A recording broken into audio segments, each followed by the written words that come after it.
사사기 17장 1절에서 13절까지 짧은 말씀을 제가 한번 봉독하겠습니다. 하나님의 말씀은 사사기 17장 1절에서 13절까지 말씀을 제가 한번 봉독하겠습니다. 사사기 17장 1절 에프라임 산지에 미가라 이름하는 사람이 있더니 그의 어머니에게 이르되 어머니께서 은 1100개를 잃어버리셨으므로 저주하시고 내 귀에도 말씀하셨더니 벗어서 그 은이 내게 있나이다. 내가 그것을 가졌나이다 하니 그의 어머니가 이르되 내 아들이 여호와께 복받기를 원하노라 하니라. 미가가 은 1100을 그의 어머니에게 도로 주매 그의 어머니가 이르되 내가 내 아들을 위하여 한 신상을 새기며 한 신상을 부어 만들기 위해 내 손에서 이 은을 여호와께 거룩히 드리노라. 그러므로 내가 이제 이 은을 네게 도로 주리라. 미가가 그 은을 그의 어머니에게 도로 주었으므로 어머니가 그 은 200을 가져다가 은장색에게 주어 한 신상을 새기고 한 신상을 부어 만들었더니 그 신상이 미가의 집에 있더라. 그 사람 미가에게 신당이 있으므로 그가 에봇과 드라빔을 만들고 한 아들을 세워 그의 제사장으로 삼았더라. 그때 이스라엘에 왕이 없었으므로 사람마다 자기 소견의 어른대로 행하였더라. 유다 가족에 속한 유다 베들레헴에 한 청년이 있었으니 그는 레위인으로서 거기서 거류하였더라. 그 사람이 거할 곳을 찾고자 하여 그 성읍 유다 베들레헴을 떠나 가다가 에프라임 산지로 가서 미가의 집에 이르매 미가가 그에게 묻되 너는 어디로부터 오느냐 하니 그가 이르되 나는 유다 베들레헴의 레위인으로서 거류할 곳을 찾으러 가노라 하는지라. 미가가 그에게 이르되 네가 나와 함께 거주하며 나를 위하여 아버지와 제사장이 되라. 내가 해마다 은열과 의복 한 벌과 먹을 것을 주리라 하므로 그 레위인이 들어갔더라. 그 레위인이 그 사람과 함께 거주하기를 만족하게 생각했으니 이는 그 청년이 미가의 아들 중 하나같이 됨이라. 미가가 그 레위인을 거룩하게 구별하며 그 청년이 미가의 제사장이 되어 그 집에 있었더라. 이에 미가가 이르되 레위인이 내 제사장이 되었으니 이제 여호와께서 내게 복 주실 줄을 아노라 하니라. 아멘. 예, 사사기 이제 오늘 17장인데 17장, 18장, 19장 또 20장, 21장 이 사사기 끝에 이 5개 장은요 17, 18, 19, 20, 21 이 5개 장은 이제 사사기에서 그 사사기에 대한 그 부록이 이제 기록이 되어 있습니다. 그래서 16장까지 12사사의 그 모든 기록이 끝이 났고 이제 사사 시대가 다 끝났는데 그 12사사에 대한 그 기록에 더해 가지고 이 사사기 끝에 5장은 그 사사기에 일어난 특별한 어떤 일에 대해서 부록으로서 5장이 있는 것입니다. 그래서 오늘 17장에 보면 미가라는 그 사람이 나오는데 그 사람은 에브라임의 산지에 있었더라 그렇게 말씀을 하고 있습니다. 그래서 이제 1절에 보면 에프라임 산지에 미가라 이름하는 사람이 있더니 그의 어머니에게 이르되 어머니께서 은 1100을 잃어버리셨으므로 저주하시고 내 귀에도 말씀하셨더니 벗어서 그 은이 내게 있나이다. 내가 그것을 가져나이다. 자기가 그것을 훔쳤다는 것입니다. 그러니까 그의 어머니가 이르되 내 아들아 여호와께 복받기를 원하노라 그렇게 했다는 것입니다. 그래서요 에브라임 산지에 미가라 하는 그런 그 사람이 있었는데 사사시대에 그 어머니가 은 1,100을 잃어버렸었던 것입니다. 그런데 자기는 이제 잃어버린 줄 알고 누가 훔쳐간 줄 알고 저주하고 또 그 사람을 욕을 했다 하는 것입니다. 그런데요 그렇게 하는 것을 이제 아들이 듣고 아들이 말하기를 내가 그것을 가졌나이다. 그러니까 알고 보니까 실제적으로는 자기 아들이 어머니의 돈을 훔쳤다 하는 것이에요. 그런데 어머니가 그 돈이 없어진 것을 알고 나서 저주하고 욕을 하고 하니까요 아들이 그것이 혹시 나에게 닥칠지 모르겠다. 그래서 이제 어머니에게 찾아가가지고 어머니에게 솔직하게 내가 그것을 훔쳤습니다. 그렇게 말을 하고 돈을 다시 돌려주었다 하는 것입니다. 그러니까요 그의 어머니가요 그 에브라임 산지의 그 미가라 하는 그 아들을 책망하고 징계하는 것이 아니라 도리어 내 아들이 여호와께 복받기를 원하노라 그렇게 말을 했다는 것이에요. 그러면서요 이제 3절에 미가가 은 1,100을 그의 어머니에게 돌려주매 그의 어머니가 이르되 내가 내 아들을 위하여 한 신상을 새기며 한 신상을 부어 만들기 위해서 내 손에서 이 은을 여호와께 거룩히 드리노라. 그러므로 이제 이 은을 네게 도로 주리라. 그래서요. 그런데 그 미가의 어머니가 은을 그 아들에게 도로 받았는데 그것이 이제 자기에게 그 다시 찾았다 하는 기쁨이 되었기 때문에 자기 그 아들을 위해서 신상을 하나 부어 만들기로 생각을 했다 하는 것이죠. 그러면서 말하기를요, 이 은을 여호와께 거룩히 드리노라. 내 손에서 이 은을 거룩히 드리노라. 그렇게 말을 했다는 것이에요. 그러니까요, 이런 상황만 봐도 이 사사시대의 사람들이요, 하나님의 이름만 가지고 있는 것입니다. 하나님의 이름만 가지고 있지, 그 행하는 모든 것은 다 이방의 풍속을 따라서 행하고 있다 하는 것이에요. 그러니까 이름만 여호와고 그 생활 속에서 여호와를 섬기는 것은 자기들의 주변에 그 가나안 사람들이 섬기는 그 이방신을 섬기는 그것과 똑같이 그렇게 했다 하는 것이에요. 그러니까 이름만 하나님이고 하나님을 섬기는 것이나 자기들의 그 종교 생활 같은 것은 전부 다 자기 마음대로 하는 그런 때였다 하는 것이에요.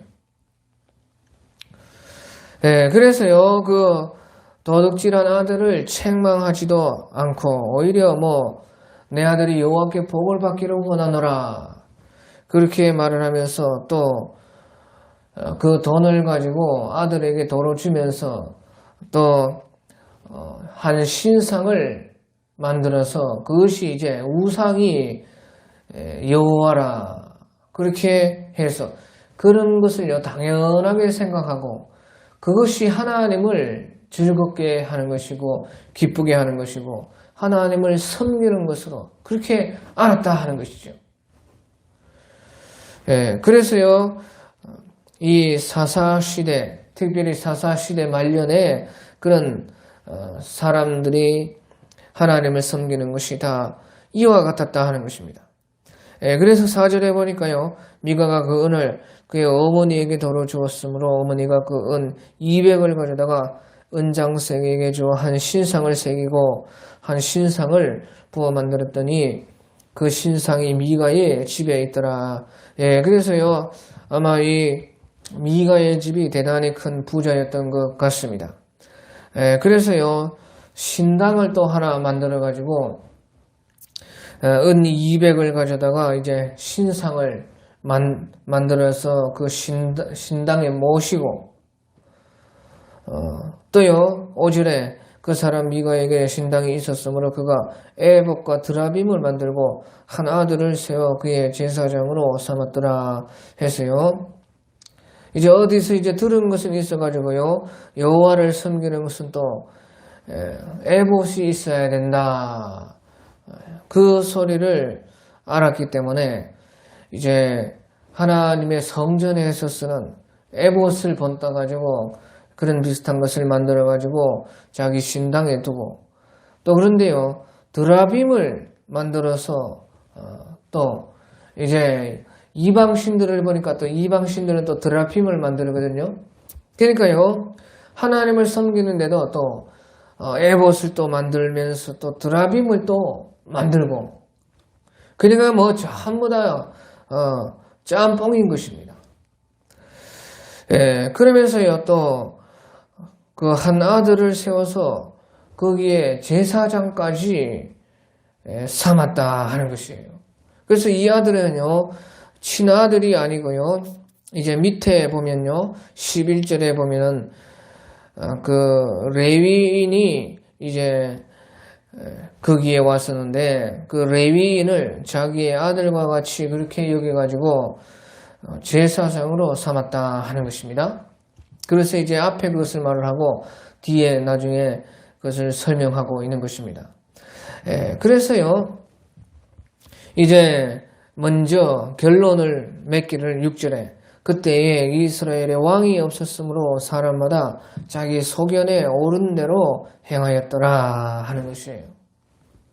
그래서 이스라엘의 그때는 사사시대이기 때문에 왕이 없고, 사사가 있을 때는 있고 또 사사가 없을 때는 없고, 또 사사가 어디에서 하나님께서 사사를 일으킬지 모르고, 또 그 사사의 그 다스리는 힘이요, 사실은 이스라엘 전체에 다 골고루 다 미치지를 못하고, 왜냐하면 어떤 관료가 아니고 제도화된 것이 아니고 어떤 그 법제화된 것이 아니고 오직 신전 정치, 그 하나님이 친히 사사를 세워서 다스리는 그런 시대이기 때문에 그 사사를 찾아가지 않는 이상 사사에게 나아가가지고 재판을 받고 사사의 그 어떤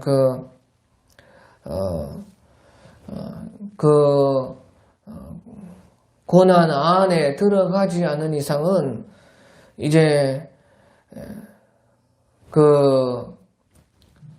사실은 사사와 함께 할 수도 없고, 또 사사가 다스리는 다스림도 받지를 못하는 그런 때가 바로 사사 시대인 것입니다. 네, 그래서요, 이제 하나님께서는 친히 하나님께서 이스라엘 전체를 다스리고자 그렇게 하셨지만, 결국에는 그런 모든 것이 이제 이스라엘 백성들에게 실행이 안 되었다 하는 것이죠. 그러니까요, 사람들이요, 적극적으로 자신들이 하나님을 찾고, 또 하나님이 세우신 사사를 찾고, 또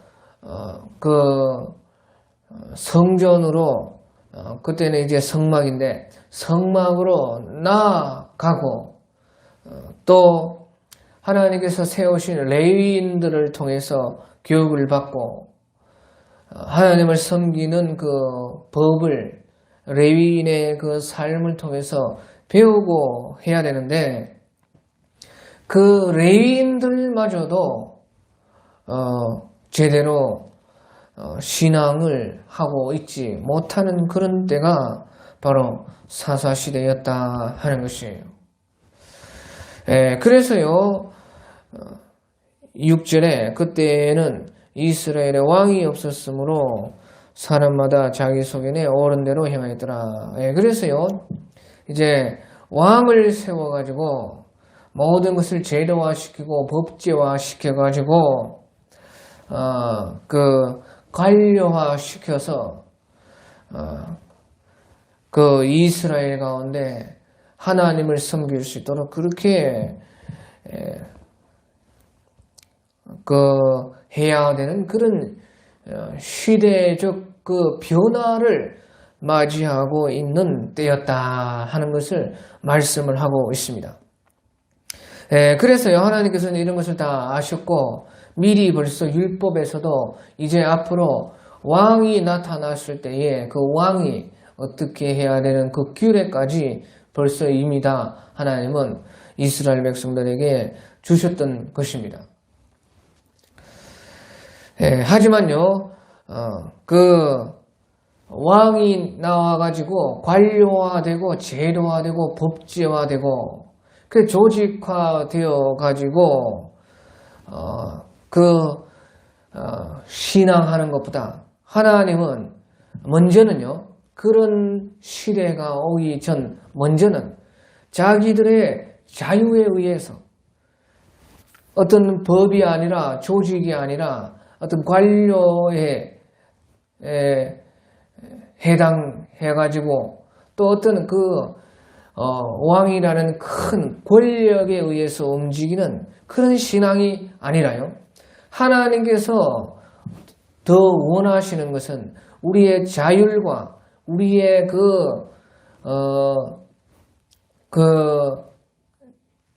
감심, 우리의 마음에서부터 자기가 일어나가지고 하나님을 섬기고 하나님을 자기들이 먼저 찾고 그래서 그 은혜의 방편들 예를 들면 이제 레위인이나 성막이나 또 제사나 율법이나 이런 은혜의 방편으로 나와가지고 자기들이 그 은혜의 방편을 통해서 하나님을 예배하고 하나님을 찾고 하나님 섬기는 생활을 하는 아주 그러니까 이방인들이 사는 방식과는 전혀 다른 정말로 자기 영혼에서부터 그렇게 이끌림 받아가지고 하나님께 그 은혜의 방편을 통해서 그때 시절은 이제 우리 신약 시대처럼 곧바로 하나님께 나아갈 수는 없으니까요. 그 은혜의 방편을 통해서 그 은혜의 방편에 자기의 삶을 실어가지고 하나님께 나아가고 하나님을 섬길 수 있는 그런 것을요, 하나님은 더 원하셨다는 것이죠. 하지만 그것이 안 됐을 때에 이제 할 수 없이 제도화시키고 조직화시키고 관료화시키고 법제화시켜가지고 이제 반강제적으로 왕에 의해서 힘에 의해서 하나님을 섬기고 하나님을 찾게 되는 그런 때가 이제 바로 왕의 시대인 것입니다. 그래서요, 이스라엘에 왕이 없었으므로 사람마다 자기 소견에 옳은 대로 행하였더라 하고 그렇게 성경에서 말씀을 해가지고 이제 할 수 없이 하나님께서는 왕을 세워야 하는 그런 때가 지금 오고 있었다 하는 것을 이 사사기 끝에서 특별히 말씀을 하고 있다 하는 것이죠. 그래서요, 이제 에프라임 산지의 미가라 하는 사람이 자기 집에 신당을 짓고 거기에 또 신상을 만들어서 세우고 거기에 이제 또 에봇과 드라빔까지 만들어서 어떤 자기가 마음대로 지은 그런 그 장치를 가지고 또 그 자기가 이제 그 왕이 없으니까 뭐 알아서 돈 있는 사람인 그 돈을 가지고 레위인을 사가지고 그렇게 제사장으로 삼고 아주 자기 마음대로 이제 신앙생활을 하게 되었다 하는 것이에요. 그래서요, 이 사람들은 하나님께서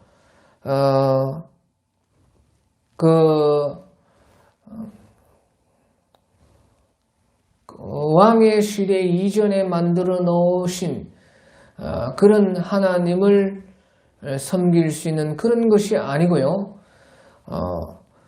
이방 세계를 보고 이방 신들을 섬기는 이방인들을 보면서 그것을 가져와 가지고 자기들이 하나님께도 그러면 되겠다고 생각을 해서 그렇게 했다 하는 것이에요.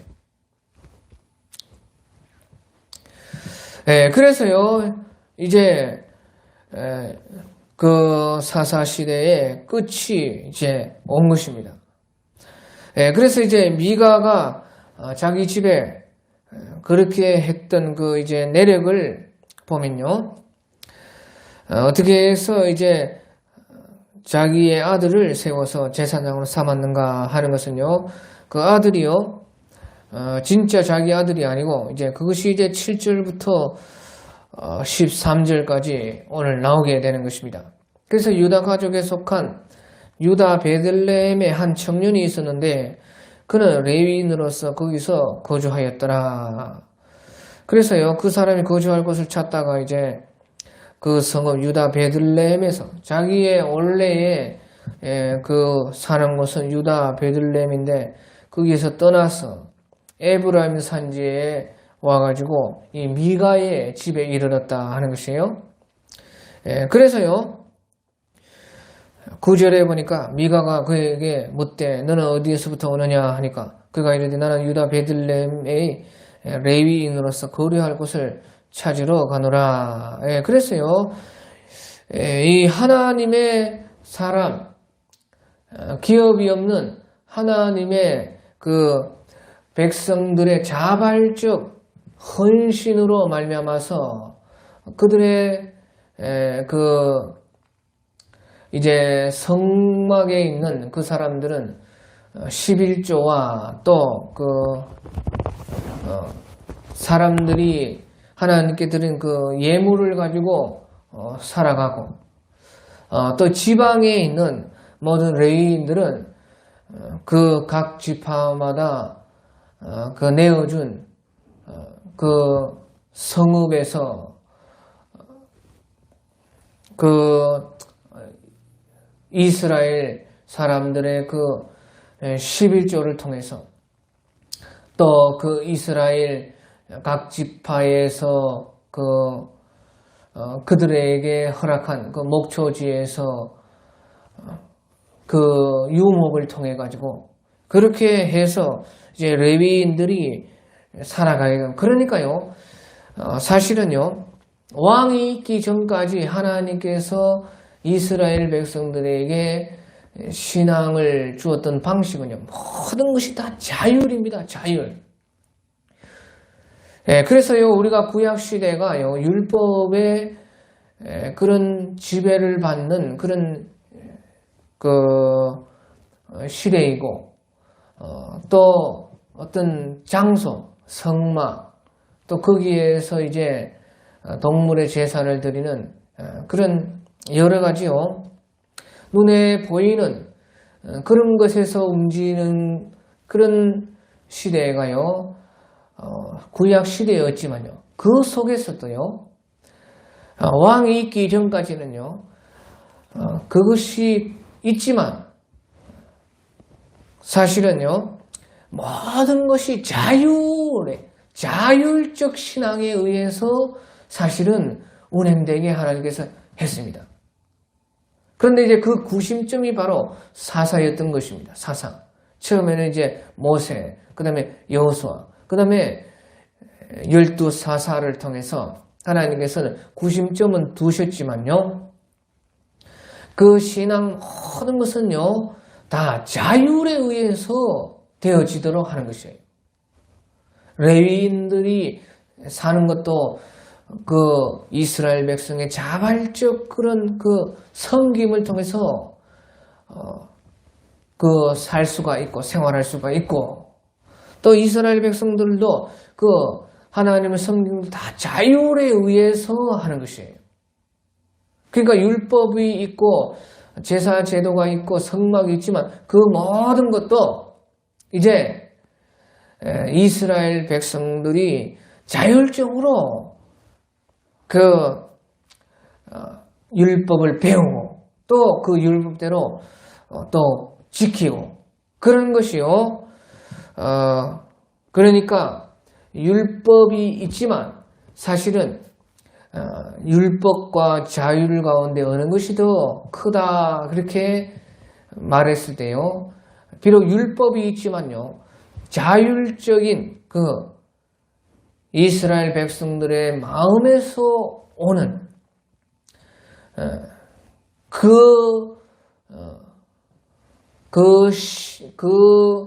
그런요, 신앙 방식이 더 위에 있는 것입니다.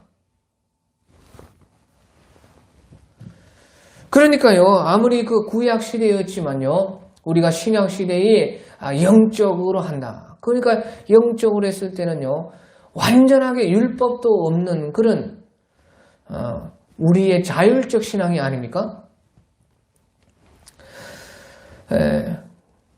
그러니까요, 이 사사시대 또한 비록 완전한 그런 율법도 없는 그런 자율은 아니지만 그 율법 속에 들어가는 것도 자기가 자율에 의해서 들어가서 지키고 하나님을 섬기게 하는 그런 시대가 바로 사사시대였던 것입니다. 그래서 하나님께서는 그것을 더 원했다는 것이에요. 그것이 하나님께서 더 큰 기쁨이 되는 것이죠. 우리가 진정으로 진심으로 자율로 하나님께 율법 시대에 따지면 그 율법 속으로 자율에 의해서 자기가 들어가서 그 율법을 지키면서 하나님께 나아가게 돼. 그것이 하나님께서 더 기쁜 하나님께서 받으시는 그런 신앙생활이었다는 것입니다. 그러니까 사무엘이요 왕을 세울 때에 하나님께서는요 이 백성들의 그 강팍함으로 말미암아서 그들에게 그들이 원하는 것을 해주라 그렇게 해가지고 이제 사울 왕이 처음에 이스라엘의 왕으로 세워졌던 것입니다. 그러니까요 그때부터는 이제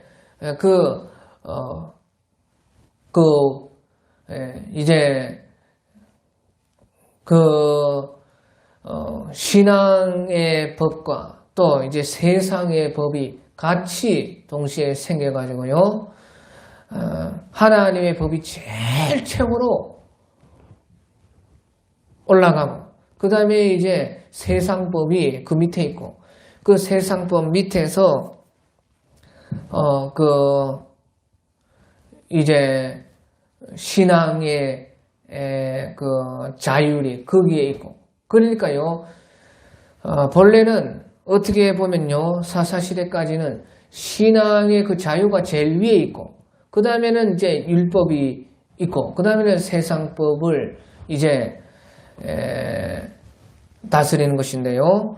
이 사사시대가 끝나고 나서의 시대는 제일 위에는 이제 벌써 율법이 하나님께서 그 법으로 다스리는 것입니다. 법이 있고, 그 다음에 그 율법을 따라서 세상법을 만들고, 거기에서 이제 그 아래에서, 그 그늘 아래에서 사람들이요, 어느 정도 율법과 왕의 권위 밑에 들어가가지고, 신앙생활을 해야 되는. 그러니까 더 훨씬 더 이제 자유는요, 좁아진 것입니다. 그런 시대를 하나님께서 만들었다는 것이에요. 그런데 그런 시대보다는 이 사사 시대의 그런 방식을 하나님은 더 좋아하셨다는 것이죠.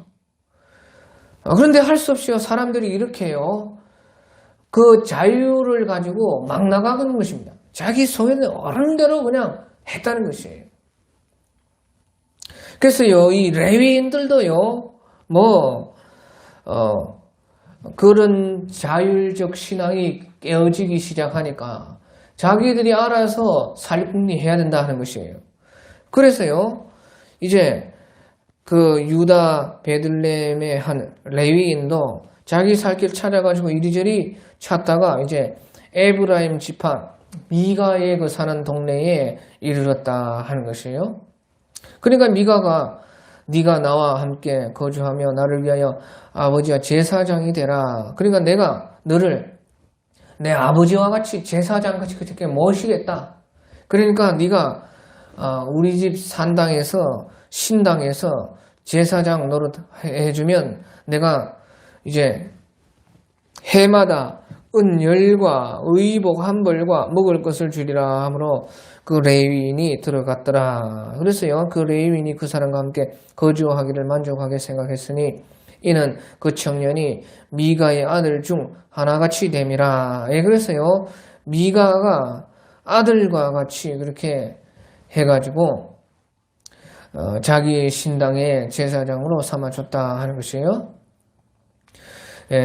그것을 이제 두고요, 이제 자기들은 생각하기를, 자기 마음대로 그렇게 이제 하는데, 자기들은 생각하기를요, 12절에 미가가 그 레위인을 거룩하게 구별하며 그 청년이 미가의 제사장이 되어 그 집에 있었더라. 자기들 마음대로 하면서요, 거룩하게 구별했다고 자기들은 생각하는 것이에요.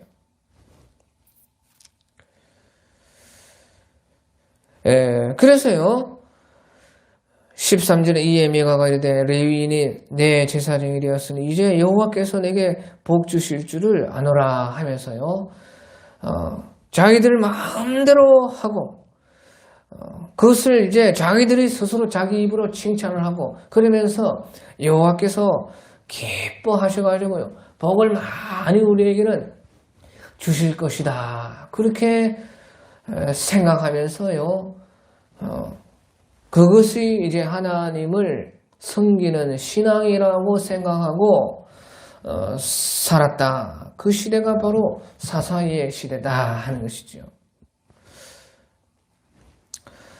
그래서요, 결국에는요,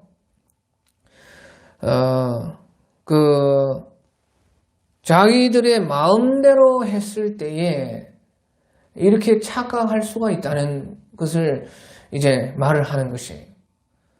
하나님께서 우리에게 주신 자율적 신앙. 그러니까 자율적 신앙이라는 것은 무엇입니까? 자기 마음대로 하는 것이 아니고요, 자기가 그 구약 시대로 말하면 하나님의 율법을 찾아서 하나님이 원하시는 것을, 하나님의 뜻과 생각과 하나님이 자신에게 나아올 때에 말씀하시는 그런 것들을 자기가 스스로 찾아서 거기에서 순종해서 거기에 맞춰가지고 하나님의 방식에 나를 내 자율로 맞춰가지고 하나님께 나아가는 것이에요. 그것을 하나님께서요, 이 다음에 왕의 시대보다 훨씬 기뻐했다는 것이에요. 그런데요, 하나님의 법에 자기가 순종해서 그것을 찾아서 가지 않고 그 자율적인 신앙으로 그냥 자기 마음대로 하다 보면요, 이렇게 될 수가 있다는 것이에요. 그렇게 해놓고 자기는 내가 거룩하게 구별되었다, 하나님께서 나에게 복을 주실 것이다, 그렇게 했다는 것이에요.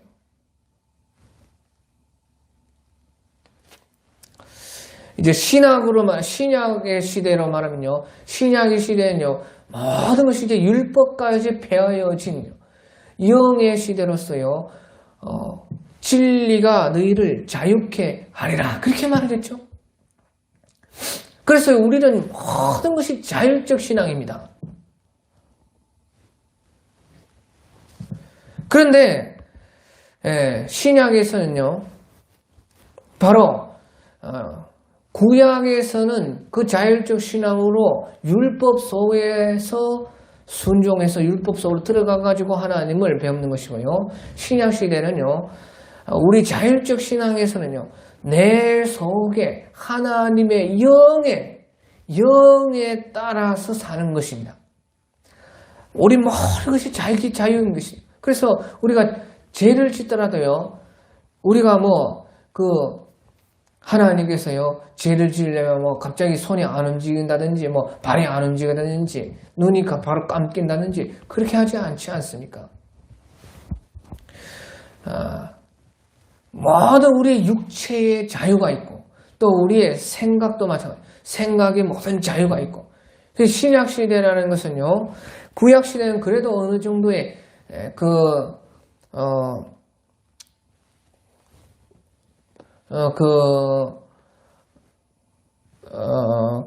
육체적 제약이 다 따랐습니다. 하지만 신약 시대에는요, 그런 것까지요, 완전한 자유에 이르도록 그렇게 다 풀어 놓았습니다.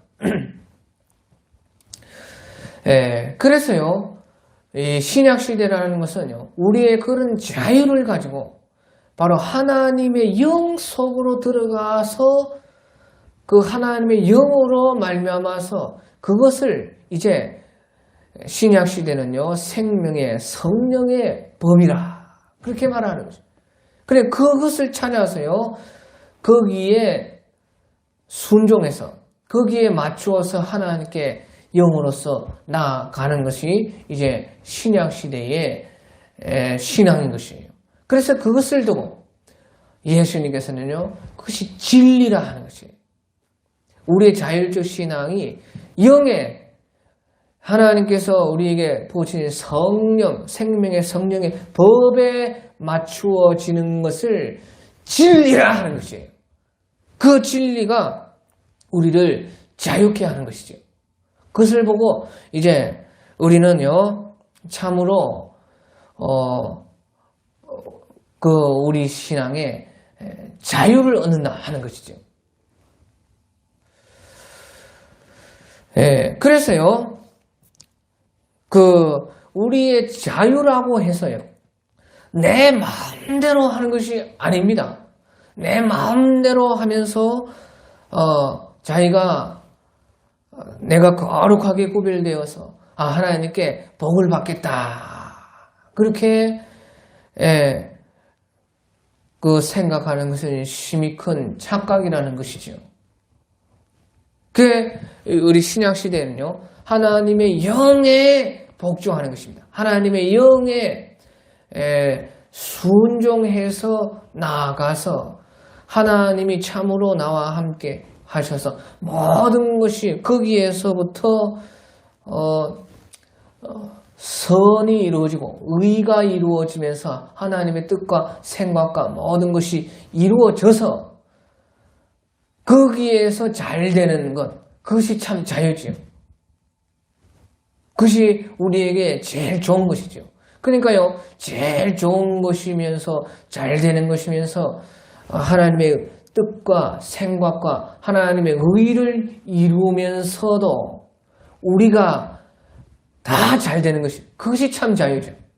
우리는 내 마음대로 했는데 모든 것이 우리 인생이 망쳐진다면 그것이 어떻게 자유라 하겠습니까? 그것은 죄에 굴복하는 것입니다. 그것은 마귀의 종이 되는 것이죠. 그래서요, 이 하나님께서 시대마다 그렇게 이제 이런 신앙의 그 형태를요, 이제 바꾸시는데, 그것은 이제 우리 그 사람들의 상태에 따라서 그렇게 바꾸시는데요. 그 이 사사시대는요, 그래서 하나님께서 이제 완전히 그 시대의 신앙 형태를 완전히 바꾸려고 바꿔야 될 수밖에 없는 그런 시대의 끝에서 이제 있는 이런 모습이었던 것입니다. 사사시대의 이런 모습이요. 특별히 사사시대 끝의 모습이 바로 그랬다 하는 것이에요. 그래서요, 이제 중요한 것이에요. 6절에 그때 이스라엘에 왕이 없었으므로 사람마다 자기 소견에 오른 대로 행하였더라. 그래, 왕이 없어서 그랬다는 것이에요. 그런데 보십시오. 실제적으로 이제 왕정시대가 와가지고요, 왕이 있었는데, 그러면 왕이 있어가지고요, 다 사람들이 다, 그러면 어느 정도 강제법 집행을 해가지고 어느 정도 사람들에게 이제 제도화시키고 관료화시키고 법제화시켜가지고요, 절대 우상은 이제 각자 개인 집에 만들지 마라 하면서요, 그 자유를 박탈하고 어느 정도 이제 강제를 해가지고 그렇게 왕이 힘을 써가지고 그렇게 해가지고 모든 신앙이 그러면 사람들이 거기에서 다 제대로 하나님을 섬기게 되었습니까? 우리가 이제 이스라엘의 역사를, 성경의 역사를 다 봐서요, 그것이 아니라는 것을 다 알았지 않습니까?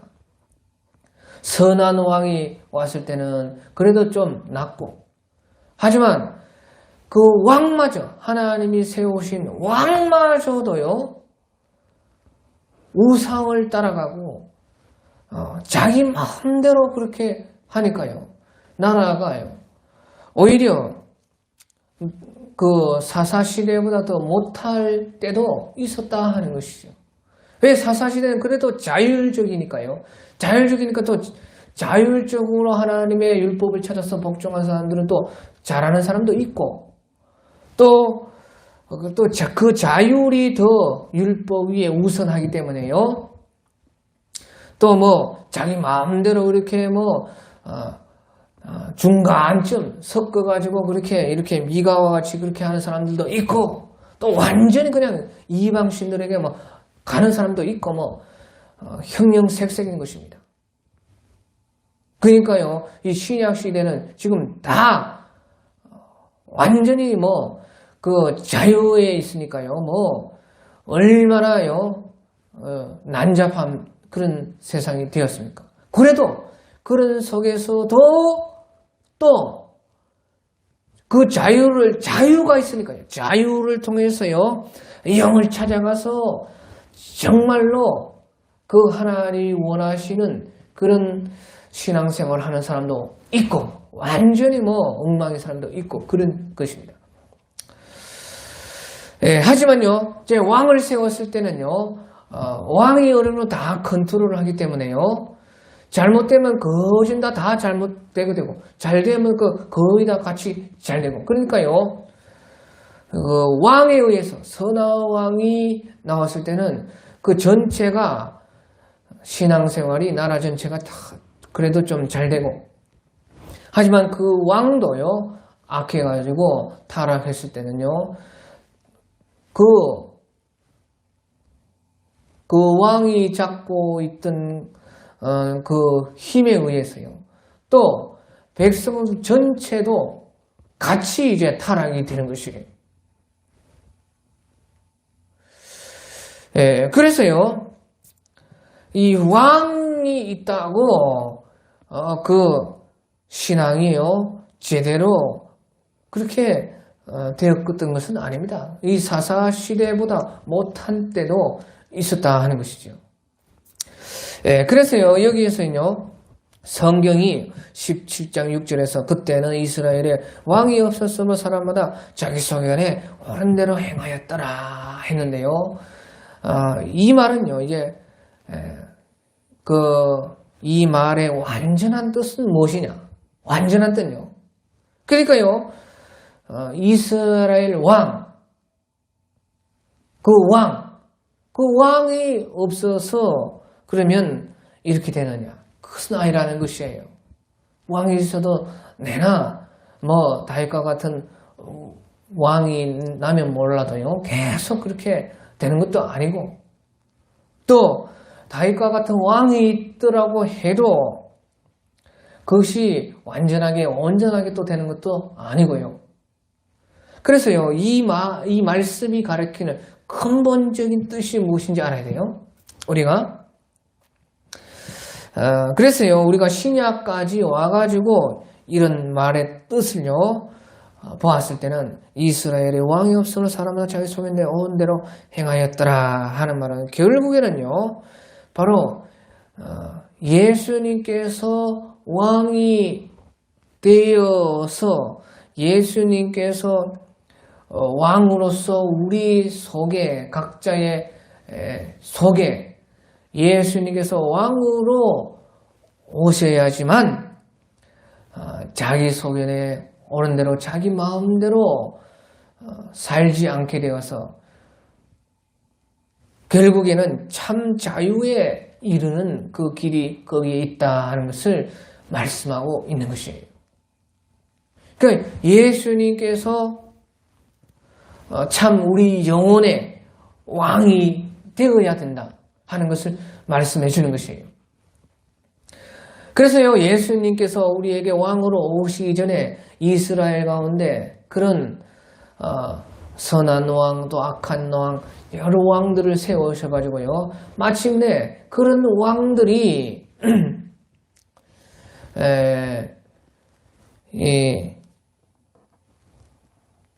그 결국에는 완전한 왕을 우리에게끔 더 소망하도록 만들어주는 것이에요.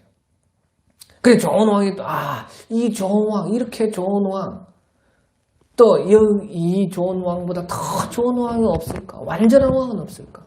악한 왕이 나왔을 때는 악한 왕을 보면서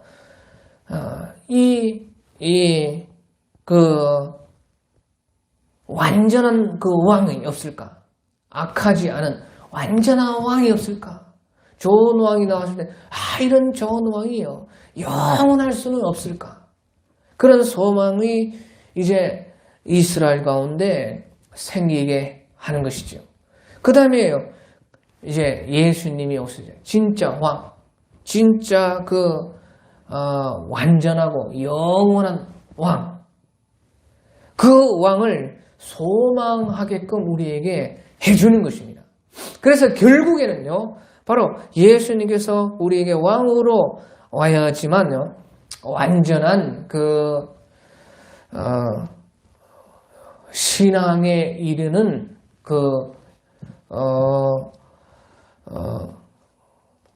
일이 되어진다 하는 것이죠. 그래서요 예수님께서요 이제 우리에게 처음에는요 지금 이제 예수님께서 오셨는데 예수님께서 이제 초림에 오셔가지고요 처음에는요 예수님께서 왕이시만요 종의 형체를 가지고요 섬기는 왕으로서 왔습니다. 그러면서요 예수님께서요 우리에게 이제 진정한 완전한 왕이 올 때는요 재림에 오시는 그 예수님 재림에 오실 때에 완전한 왕이 이제 육과 영의 모든 완전한 우리의 왕으로서 오시는 거죠. 그때는 완전하게 영과 육이 완전한 신앙생활로 들어가게 되는 것이죠. 그런데요 예수님께서요 이제 오셨지만요 초림에 오셨을 때는 우리의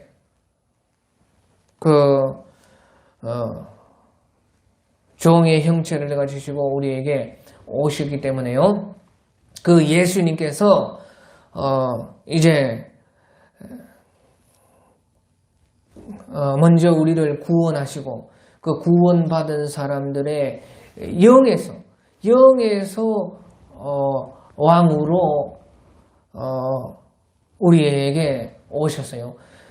우리가 영적으로 예수님께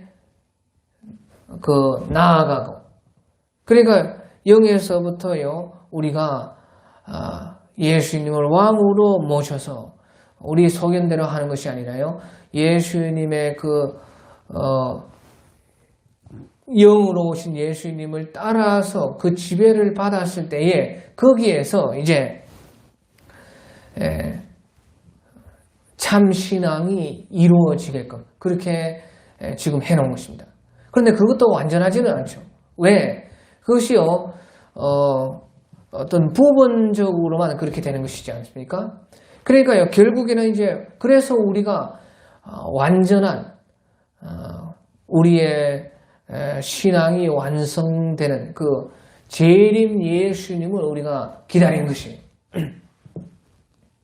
그래서 예수님께서 완전한 왕으로 오셨을 때는요, 우리의 모든 신앙이 영육으로 또 이렇게 우리가 영적으로 예수님을 왕으로 모실 때는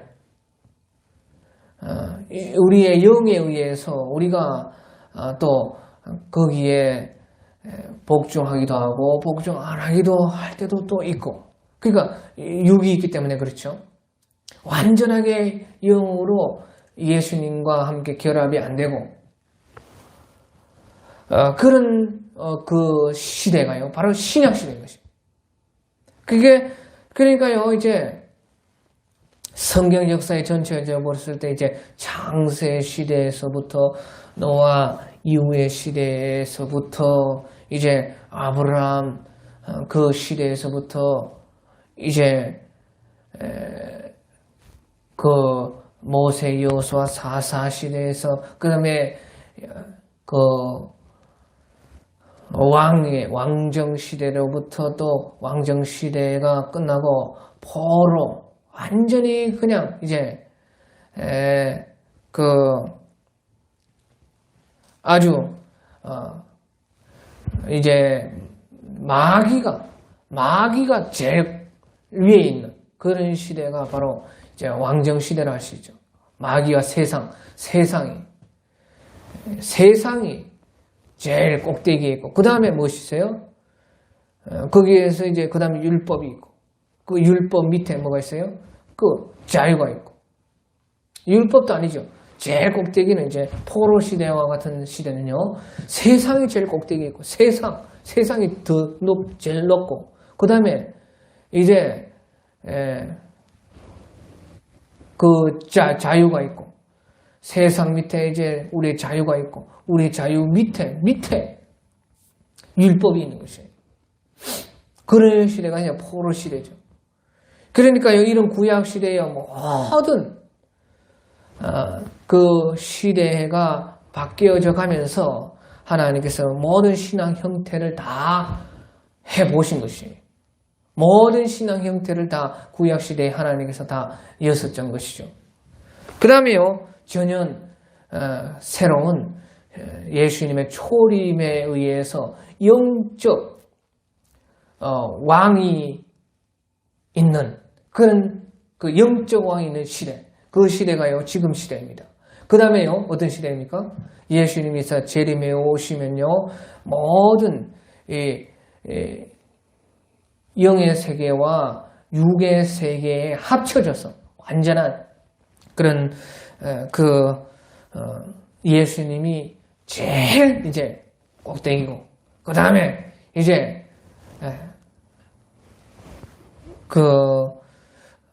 예수님과 함께 연결된 자율적 진리와 영에 속한 참 자유에 속한 그런 사람이 그런 신앙이 이제 그 다음이고, 그 제일 꼭대기 예수님, 그 다음에 참 자유에 속한 그 신앙이 그 밑에 이제 법에 속한 그런 신앙, 그 다음에 이제 모든 세계가 그에 따라서 이제 이루어지고요. 천국과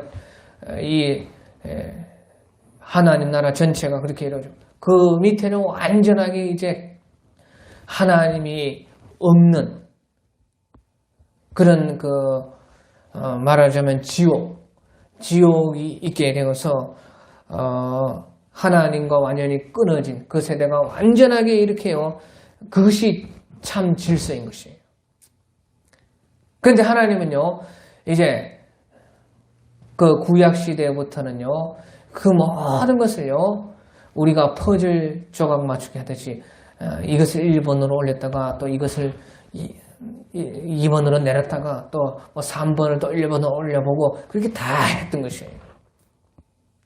그 완전한 것은요, 예수님이 제일 위에서 그 빛을 통해서 그 다음에 진리와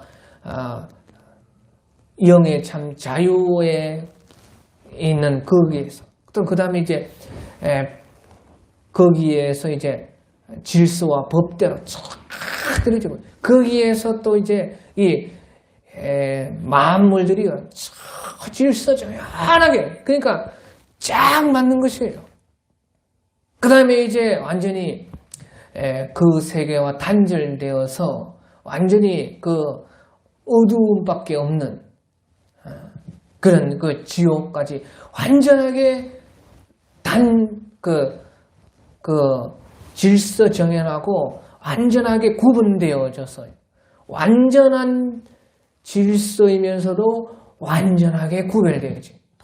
놀라운 것이죠. 그러니까 그거 우리가 어떤 것을 봤을 때 완벽이라고 하죠. 완벽. 모든 것이 갖춰지면서 다 질서가 있을 때. 그것이 이제 예수님이 메시아 왕으로서 이 땅에 재림에 오실 때를 지금 우리에게 가르쳐 주는 거죠. 그래서요. 제가 지어낸 것이 아니고요. 이 17장 6절이요. 우리가 깊게 보면 그렇다는 거죠. 깊게 봐. 언뜻 보면 이제 사사시대에 뒤에 있는 그 왕의 시대를 말을 하는 것 같지만요. 그것도 말하는 건 맞습니다. 하지만 우리가 곰곰이 생각해보면 그 왕이 있었을 때에도요. 결국에는요. 뭐 초반에 좀 좋았지만요. 결국에는 사람들이 그 신앙이요. 다 타락이 되었던 것이에요. 그러니까요, 진정한 이 말씀이 이루어지는 것은 이스라엘의 왕이 없었으므로, 다시 말하면 이스라엘 왕이 있으면 이렇게 안 될 텐데, 이스라엘의 왕이 있어야 된다 하는 것은요, 예수님께서 우리에게 오시는 것을 말씀을 하는 것이에요. 그래서 보시오. 그래서 7절에 유다 가족 중에 유다 베들레헴의 한 청년이 있었어요. 이 말이 나오는 것입니다. 유다 베들레헴의 한 청년이 왜 나오겠어요? 여기서는요, 유다 베들레헴의 한 그 청년이 바로 예수님이신데, 이 사사시대에 예수님이 안 나오고 어떤 한 청년, 그 레위인이 나왔던 것이에요. 그래서요, 유다 베들레헴에서 나오긴 나왔는데 그것은 예수님이 아니었던 것이지요. 아직 사사시대 예수님의 시대가 안 됐던 거죠. 그래서요, 유다 베들레헴에서 예수님이 나와요. 예수님이 안 나오고 한 청년이 나왔던 것이에요. 한 청년 그 레위인이 나와가지고 이제 미가 집에 들어가가지고요, 그 제사장 한다는 그것이요,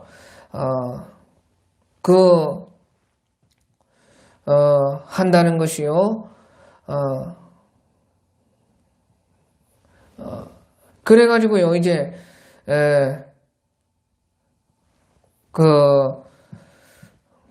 유다 베들레헴의 그 한 청년이 나와가지고, 유다 베들레헴에서 한 청년이 나와가지고요, 신앙을요, 제대로 한다는 것이요, 그 미가 집에 들어가가지고 제사장 노릇한 그밖에 안 됐다는 것이에요. 그래서요, 이 말은요, 그 유대 베들레헴에서 나올 자가 바로 예수님이라는 거죠. 그 예수님이 나와야지 모든 것이요, 제대로 될 수가 있다는 것은요, 여기서 이제 이 유다 베들레헴에서 한 청년을 레위인이라는 그 사람이 나와가지고 그것이 이제 아니다는 것을 가지고 예수님을 더 보여주는 것이에요. 그러니까요, 유다 베들레헴에서 나온 그 청년이 나왔는데 영 아니다 그 말이지. 아니다. 이거 아니고 이것이 아니고 예수님이 나와야 된다. 이것을 이제 우리에게 끌어내기 위해서 이렇게요. 거꾸로 하는 것이 거꾸로 성경이 이제 거꾸로 한다 그 말이죠. 거꾸로 해가지고 나중에요. 진짜 이제 예수님이 유다 베들레헴에서 나오죠. 그것이 우리의 영원한 왕이다. 그렇구나. 바로 그래서요. 유다 베들레헴에서 예수님이 나와야 되는데 아닌 사람이 나오는 것이에요. 아닌 사람이 나와서 아닌 것을 통해서 긴 것을 우리가 생각하도록 한다는 것이에요. 그러니까 예수님이 나올 때는 아니니까 지금. 그래서 유다 베들레헴 한 청년이라는 말이 나오고 레위인이라는 말이 나오고 그 사람이 미가의 집에 들어가서 제사장이 되었는데요. 다 거꾸로 해석하면 딱 맞아요.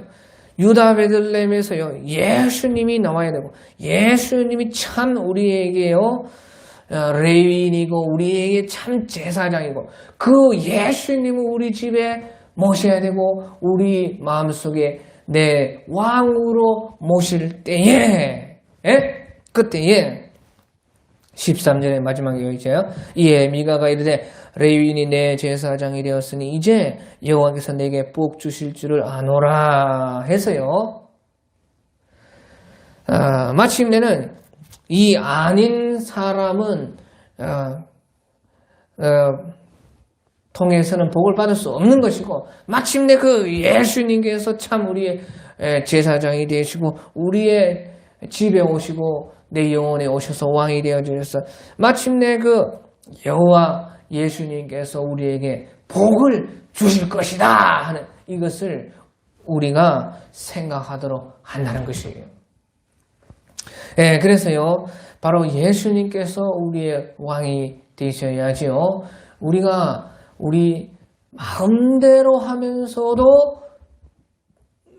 진리 속에 거하게 되어서요. 참으로 우리가 참 신앙 자유를 하게 되는 것이에요. 그래서요. 이제 예수님께서 왕이 되셔야 되는데요. 예수님께서 왕이 되신다 하는 것은요. 그 은혜에 감복되는 생활인 것이에요. 다시 말하면요. 그것이 율법 위에입니다. 율법 위에라고요. 구약시대는 율법이 내 자율 위에 있지만요. 이제 신약시대로 예수님께서 그래도 초림해 주셨어요. 지금 영적으로는 그런 모든 것이요. 완벽하지는 않지만요. 그 부분적으로 완벽하게 이루어져요. 부분적으로. 전체적으로 완전하지는 않지만. 그 신앙이 그렇다고 말해요. 그런 속에서 우리가요. 그런 것을 통해서요. 또 예수님이 완전하게 좀 오셨으면 좋겠다. 그러니까 우리가 천국을 소망하게 되는 것이죠. 내가 똑같습니다. 그러니까 사사시대에는 왕의 시대를 갈망하고 있습니다. 그래서 이스라엘에 왕이 없었으므로 사람마다 자기 속인에 헌대로 했다. 그러니까 왕의 시대가 또 돌아오면 더 좋지 않을까 그 생각해보는 거죠. 그런데 또 왕의 시대가 오니까 어떻게 됐어요? 오히려 더 신앙이 망쳐졌을 그때도 있었다 하는 것이에요. 그냥 차라리 뭐 이제 세상이 그냥 더 낫다. 그것이 바로 포로 시대. 그러니까 세상이 마귀와 세상이 꼭대기에 있고 그 다음에 자율이 있고 그 세상 밑에서 세상 마음대로 하는 것이 마음대로. 그래서 그 속에서 율법 그 밑에 있었기 때문에 밑으로 찾아 내려가 가지고요 율법을 찾아서 하는 사람들은요 그 신앙 속에 들어가. 그러니까 세상의 지배를 받는 것이요. 그것이 포로세 시대였다 그 말이죠. 그러니까 다니엘도 그렇고요. 그 에스겔도 그렇고 전부 다 세상의 지배를 받고 있지 않습니까? 물론 이제 전체는 항상 하나님 위에 계시지만요. 세상의 지배를 받으면서 그 자유가 있죠. 자유. 율법을 섬기든 이방신은 다 자유입니다. 율법이 위에 있지 않아요. 그런데 그 속에서도 이제 하나님을 아는 사람은 밑에 있는 율법을 끄집어내가지고 그것을 지키고 거기에 자기가 일부러 속해가지고 그렇게 신앙생활 하던 세대가 바로 바벨론 포로기의 세대입니다. 그때부터는 끊임없이 하나님께서요 이상이 끊어지고 이제 그 중간기 암흑 시대가 오는 것이에요. 완전히 깜깜. 그러니까 우리가 성경에는 나와 있지 않지만요. 말라기와 신약 시대는 300년의 암흑기가 있습니다. 그건 지옥이라는 것입니다. 지옥. 하나님이 도무지 없는. 그래 지옥이 제일 이제 꼭대기에. 지옥이 신앙으로 영적 상태로 보면요. 완전히 깜깜한 어두움이 제일 위에 있고 그 다음에 세상이 있고 그런 식으로. 그러니까요. 이런 모든 것이요. 그 세대마다 어떤 그런 제가 말로 이렇게 말을 해서 좀 어렵지만요. 그 흐름이요. 이리 갔다가 저리 갔다가 막 바뀌어요. 하나님께서 그러니까요. 모든 것을 다 사람들에게 보여주신 것이에요.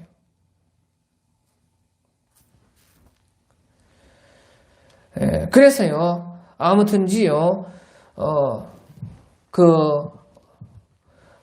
완전한 그 질서와 완전한 그 구분이 되기 전까지는요. 아무리 그것이 이리 바뀌고 저리 바뀌고 해봤자 소용이 없다는 것입니다. 그래서요. 우리로 하여금 지금 신약시대도 마찬가지지 않습니까? 이 신약시대에도 예수님이 처림에 오셔서 영적으로는 성령이 오셔서 그 성령의 우리의 자유를 그 성령과 일치시키면 참 자유에 이르지만요. 어떤 사람들은요. 그런 세상에 살지만요. 어떤 사람은 구약시대보다 못한 데 사는 사람이 얼마나 많습니까? 신앙생활이. 그렇다는 것이에요. 그러니까요. 이 신약시대에도 예수님이 참으로 완전한 왕이 되어서 모든 질서가 이제 하나님과 예수님이 제일 꼭대기에 그 다음에는 제일 이제 신앙의 참 자유가 진리가 그 다음에 이제 율법이 그 법이 거기에서 쫙 나와가지고요 모든 것이 그대로 된다는 것입니다. 율법이 다시 생긴다는 뜻이 아니고요. 그대로 그 하나님과 예수님의 뜻과 생각이 그 참 기쁨과 자유에 의해서 참 자유에 의해서 되고 그 다음에 그 모든 것이요 만물에 미쳐서 그 법대로 질서정연하게 되고 그 다음에 이제 그것이 이제 세상이죠. 그 세상이 그렇게 이루어지고 그 밑에는 이제 그 밑에도 아마 여러 단계가 있을 것입니다. 한 단계는 아닐 것입니다. 근데 이제 퉁쳐서 보면은 그 밑에는 이제 예수님과 그 단절된 하나님과 예수님과 완전히 단절된 어둠이 제일 밑에 있고 그래야 딱 맞죠 질서가. 그것이 완전한 이제 신앙생활인 것이에요. 그것을 이제 우리에게 보여주는 것이에요. 그래서요, 예수님께서 왕이 되신다는 것은요, 우리가, 예수님의 그 은혜에 감복되는 것을 예수님께서 왕이 된다 하는 것이에요. 은혜에 감복되고, 그 예수님의 그 주시는 위에서부터 내려오는 그 은혜에 감사하고, 감복되고 감화되어서 내가 진정 원하고 바라는 것이 그분의 뜻과 생각과 일치되는 것. 그것이 진리인 것입니다. 그것이 참 자유. 내 마음대로 하는 것이 예수님의 뜻과 생각과 완전하게 일치된다는 것이에요. 그것을 이제 예수님을 이제 진정한 의미에서요, 왕으로 모신다는 것이에요. 그래서요, 그 은혜를 받아서 그 은혜에 감복되어서 내 마음과 진심과 그 내 생각과 내 모든 의지가 정녕 내가 내 마음대로 자유로 내가 하고 싶은 것이 그것이 되어서 예수님의 뜻과 생각과 예수님의 그것이 되어서 연결되어서 그 완전한 구원이 되고 예수님께서 제일 좋아하시고 기뻐하시는 것이 되고 나도 제일 잘 되고 제일 복되고 그것이요 바로 예수님 왕으로 모시는 거기에서 이제 이루어지는 것이 그것이 이제 진리라 그렇게 말하는 것이에요. 그 은혜에 의해서 진리가 이제 그 은혜가 그 진리가 되는 것이지. 순서로 보면 은혜가 먼저 그다음에 진리겠죠. 그래서요 이제 예수님께서 초림에 오실 때요 중요합니다 이것이요. 예수님이 초림에 오실 때요 누가복음 1장에 보면요. 요한복음 1장에 보면요. 그 예수님을 보고요. 그래서요 그 완전한 그것을 보면서요. 누가복음 1장 14절에 말씀이 육신이 되어 우리 가운데 거하심에 우리가 그의 영광을 보니 아버지의 독생자의 영광이 은혜와 진리가 충만하더라. 그렇게 말하는 것입니다. 은혜와 진리가 충만하더라. 그 말하는. 그리고 이제 율법은 모세로 말미암아 주신 것이고요. 은혜와 진리는 예수 그리스도로 말미암아 온 것이라. 그 말이 있는 거예요. 그 말은 율법은 한참 밑에라는 것입니다. 율법은 더 낫다는 것이에요. 율법도 다 하나님께로부터 나왔습니다. 하지만 그 율법은요. 예수님이 왕으로 있고 그 다음에 은혜와 진리 그 참 자유에 속한 그것이 있고 그 밑에 모세가 있는 것입니다. 그러니까 모세와 율법을 가지고요. 예수님의 은혜와 진리에 비교해서 구분해 놓는 것입니다. 그래가지고요. 신약 시대는 율법이요 밑으로 갔죠. 그러니까 그것은 우리로서 보면요. 그 위에 있는 사람들에서 입장에서 보면 율법은 폐기된 것이에요. 하지만 율법이 없어지지 않습니다. 율법에 속한 사람들은 여전히 율법 생활하는 것입니다. 그러니까 율법이 없어지지 않아요. 하지만 그 위에서 올라간 사람들은 예수님을 왕으로 모셔서 곧바로 은혜와 진리가 그 속에 있더라 하는 것을 알게 돼요. 그러니까 예수님 왕으로 모신다면 그 은혜 속으로 들어간다면 감복을 받아서 기쁨과 즐거움으로 내가 원하고 바라고 내 자유하는 것이 예수님의 뜻과 의지에 맞다는 것이에요. 그래서 그것을 진리라고 하는 것이에요. 진리가 참 자유에 이르는 것이고 참 구원에 이르게 하는 것이에요. 그래서요. 율법은 진리가 아닙니다. 율법은요. 선하고 깨끗하고 하나님으로 나왔던 거지만 그것은 우리를 구원 못합니다. 그 진리라는 것은 우리를 구원해야 되는 것이에요. 율법은 또 변하지 않습니까? 율법은 폐기되고 변하고 바뀌고 안식일이었다가 그 안식일이 없어지고 폐하여지고 그런 것이 진리가 될 수. 진리는 영원히 변치 않고 영원히 없어지지 않고 영원히 구원할 수가 있어요. 율법이라는 것은 우리를 구원을 못하는 것이에요. 그래서 우리가 신약시대, 참 신약시대에도요, 아직까지요, 율법 속에서요, 아직까지 구약 시대에 있는 사람도 있습니다. 실질적으로. 아무리 신약 시대가 왔다 해도. 그래서 사사 시대와 같이요, 그런, 하나님의 영을 받고도 하나님의 그 자유에 이르렀다고 하면서도 율법 속으로 기들어가는 그런 사람도 있고 다 있어요. 그러니까 그런 모든 것이 있지만요, 하나님께서요, 예수님을 통해서 그런 시대를 내려놓아 주셨어요. 예수님의 그 은혜와 진리 속에 사는 사람들은요, 바로 예수님을 왕으로 모시게 되는 것입니다. 예, 그래서요, 이제, 예수님을 왕으로 모신다는 것은 은혜를 받는다는 것입니다. 은혜. 예, 그래서요, 그런데 이제 은혜 받는 것에서 제일 큰 것이, 중요한 것이 무엇이냐? 우리가 은혜를 받는다고 했을 때에 가장 큰 은혜라고도 할 수 있고요. 어떻게 보면 이제 가장 우리의 마음을 감화감복시키고 완전하게 예수님의 왕되심에요, 정말로 원하고 바라고 우리가 참 너무 기쁘면서 마치 계시록에서요, 24장로들이 자기의 멸관을 그 보호자, 하나님의 보호자 아래에 내려놓는 거지. 완전한 자유 아닙니까? 그러니까 24장로들은요, 은혜와 진리에 속한 사람들, 율법에 속한 사람들이 아니죠. 바로 그러니까 하나님이 왕이시라면 바로 그 밑에 있는 것입니다.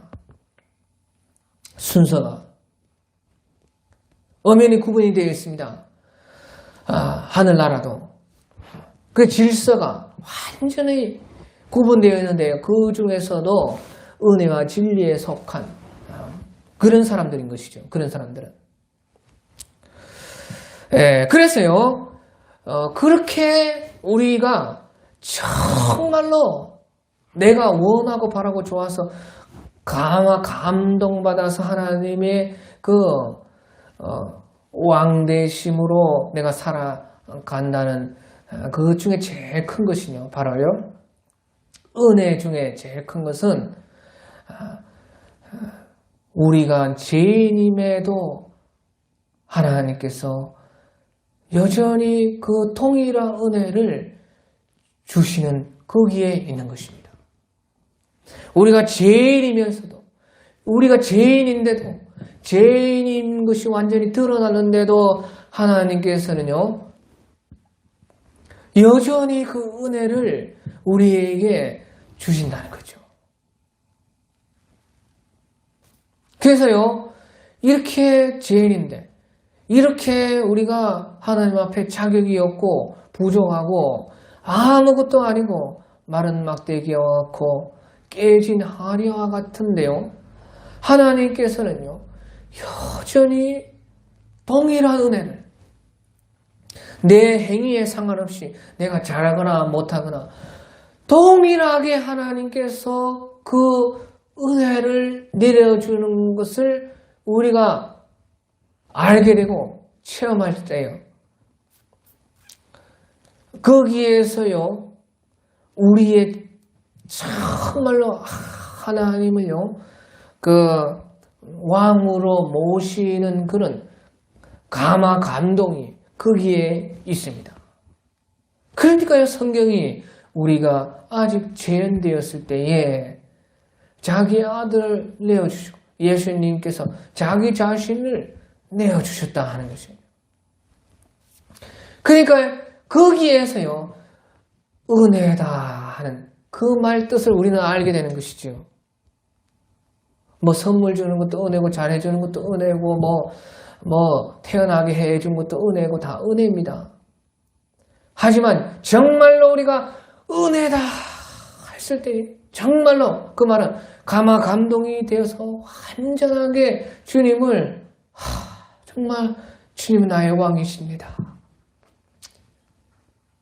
저는 아무것도 아닙니다. 그와 같을 때 그런 것이 우리 내 영혼에 일어난다는 것은요, 바로 우리가 아직 죄인 되었을 때에 주께서 자기를 버리시기까지, 그러니까요, 우리의 어떤 그런 것과 우리의 어떤 행동 모습과 상관없이 그런 은혜를 주셨을 때에 동일한 은혜, 여전히 동일한 은혜를 우리에게 주시는 것으로 말미암아 우리는 참 은혜 속에 거하게 되고 참으로 그 감화 감동, 기쁨과 감사로서 주님을 왕으로 모시게 되는 것이에요. 그래서요,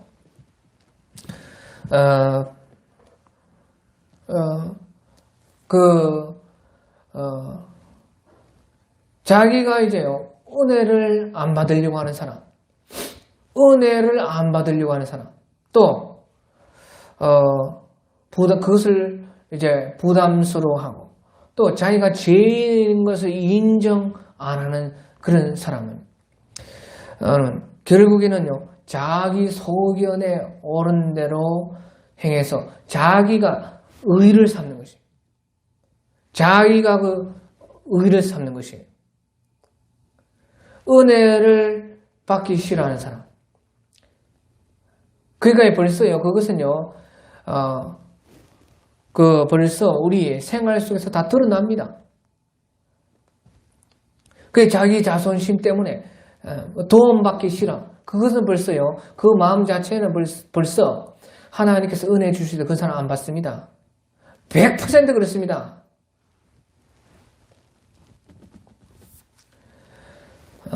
도움받기를 싫어. 자기가 죄인 된 것을 인정 안 하고, 자기가요, 죄를 지어서 마음에요, 사실은요, 행동으로 안 해도 다 마음에요, 음란과 정욕과 탐욕과 그 마귀적인 것이 가득 차여 있어요, 사람들이요.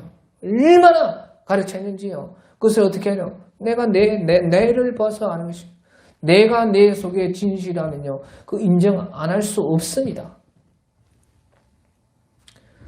그런데 이제 행동하고 안 하고 그 차이뿐이죠, 사실. 근데 행동하게 되어서 완전히 죄라는 것이 드러나도 인정하기를 싫어하는 사람. 그런 우리 속에요, 그것이 교만입니다.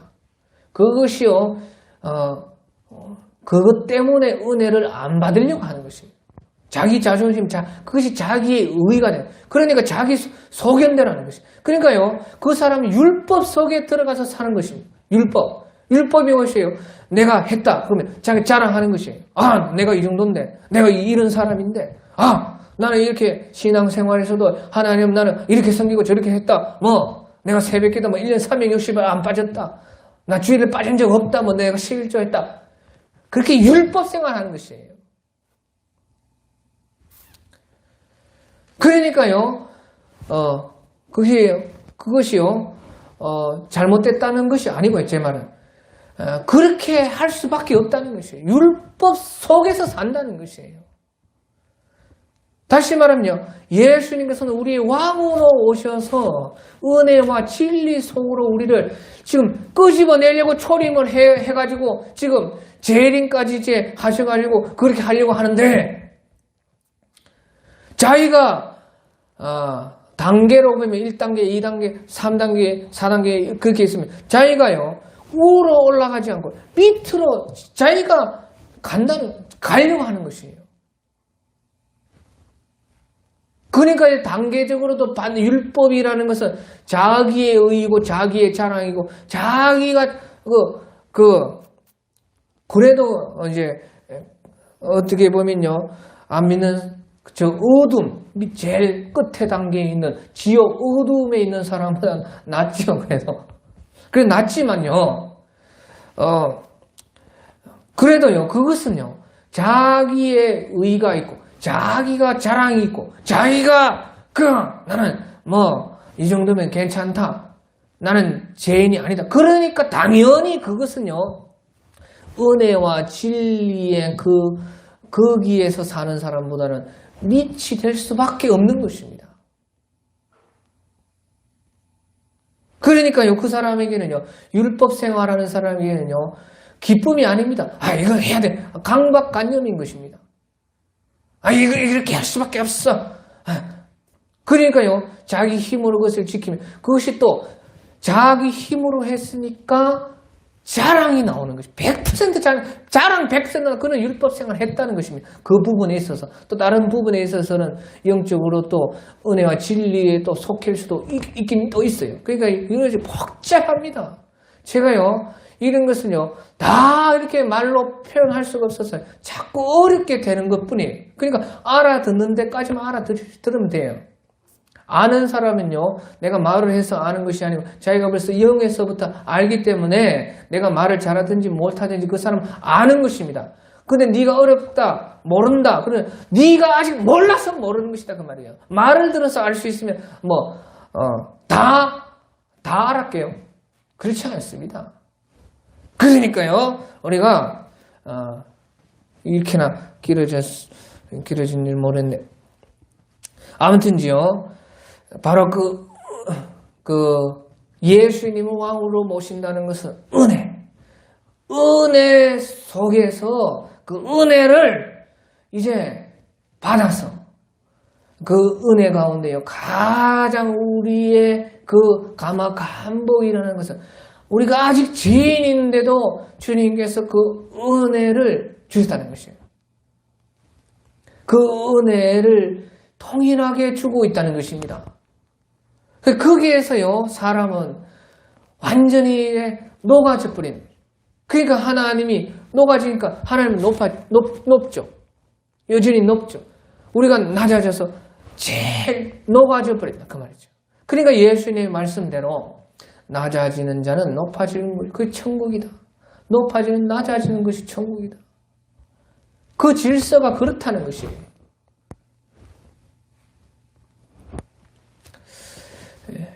그래서요, 우리가요,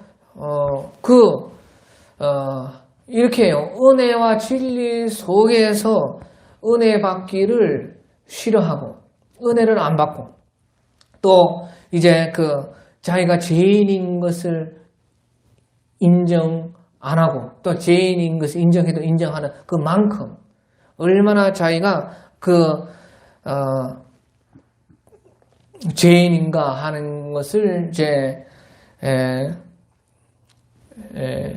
모르면요 자기 소견에 오른 대로 살 수밖에 없고 자기 소견에 오른 대로 제일 잘하는 것이 율법 생활 그래도 하는 것이고 그 다음에 거기에서 더 이제 나아가면 자기 마음대로 신앙생활 하는 것이고 그렇게 될 수밖에 없다는 것이에요. 사람이라는 것은.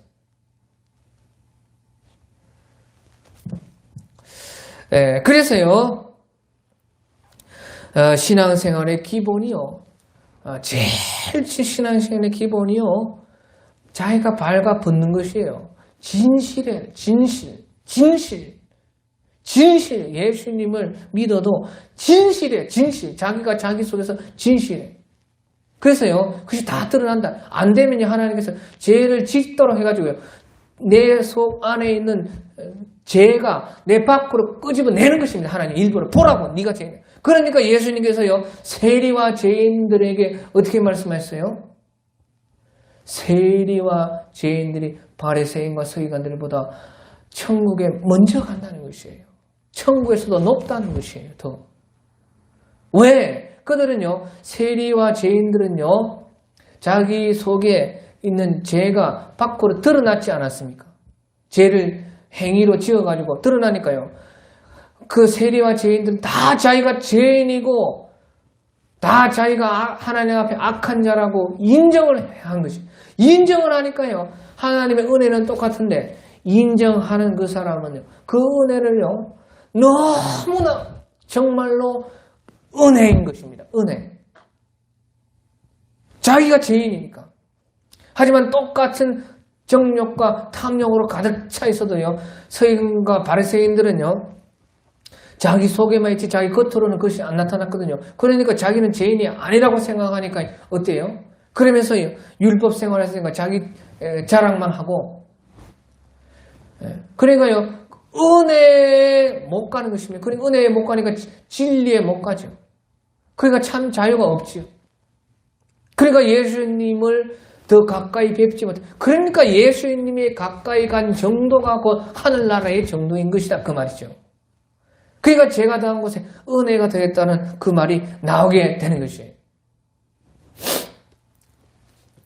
그래서요, 우리가, 바로, 여기서 이제 중요한 것이, 이스라엘에 왕이 없었으므로 사람들 자기 속에 오는 대로 행했더라 했을 때 이 왕을 준비하는 것은 바로 예수님을 준비하는 것이고, 예수님으로 통해서 은혜와 진리가 그 속에 있고, 은혜와 진리 속에 그 진실된 사람마다 하나님 앞에 빨가벗고 나오는 자들마다 거기에서 감복이 되어서 주를 참으로 진정한 왕으로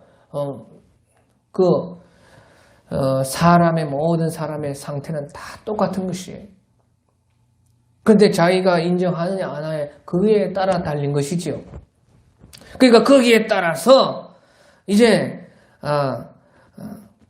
예수님께 사람들이 올 수 있게 그 예수님께서 우리에게 왕으로 오실 거예요. 이제 앞으로는요, 재림에 오셔가지고, 참으로, 그것이요, 다 우리가,